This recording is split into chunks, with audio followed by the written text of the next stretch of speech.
Lawyers representing migrant children who were separated from their parents at the border, thanks to Donald Trump's now defunct zero tolerance policy, are having a difficult time tracking down parents who had already been deported before being reunited with their children.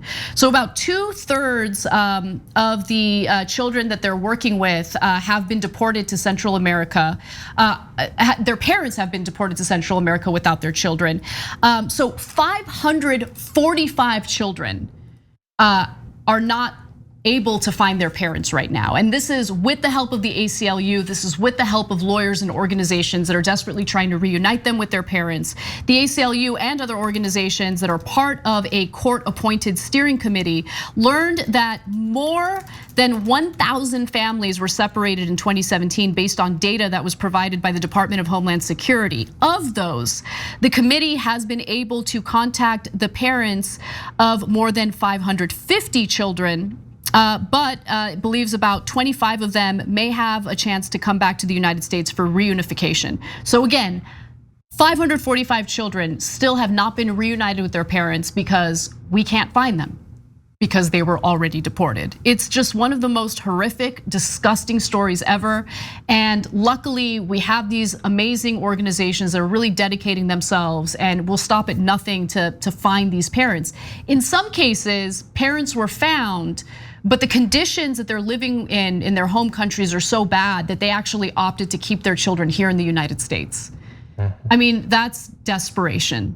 It's absolute desperation. And to think of that kind of cruelty that was done by our own government. I mean, I know that the US government engages in this type of horrific behavior all the time, but Trump amplified it. He did more. He did things that he didn't need to do. He purposely, intentionally removed children from their families as these migrant families were seeking asylum. It was just a blanket policy. I mean, we're so used to the horrific consequences of policy. This sort of intentional cruelty, though, I think it's one of the reasons perhaps that this really broke through and was a big story for many months, was that it was such willful, needless cruelty. Cruelty by design, cruelty as a threat and a warning. And it was sort of similar to what I was saying in one of our earlier stories. Even talking about this story, to some extent, I wonder, like, Stephen Miller, if he's watching the news coverage of this update today, does he mind?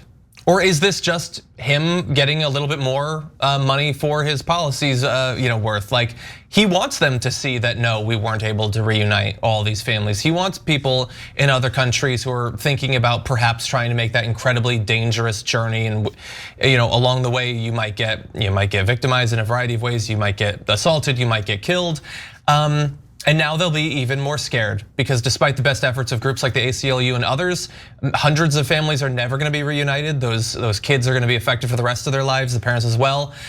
And for the people who set up this policy, this is good. This is more good news that can scare people away. Look how heartless our country is. Look how much we hate you. You don't wanna come here, do you? Because this is the sort of thing that'll happen to you. Yeah, I mean, that's all it was. It was just, we don't want people to come here, so we're gonna be as unbelievably cruel as possible. Think about that. Think about having your children taken away from you, not because you're a dangerous person, not because there's any type of threat, but simply to teach you a lesson and to teach others a lesson so they don't try to come to the United States for safety. That's what it was all about. And now we have hundreds of children who still have not been reunited with their parents. It's been years.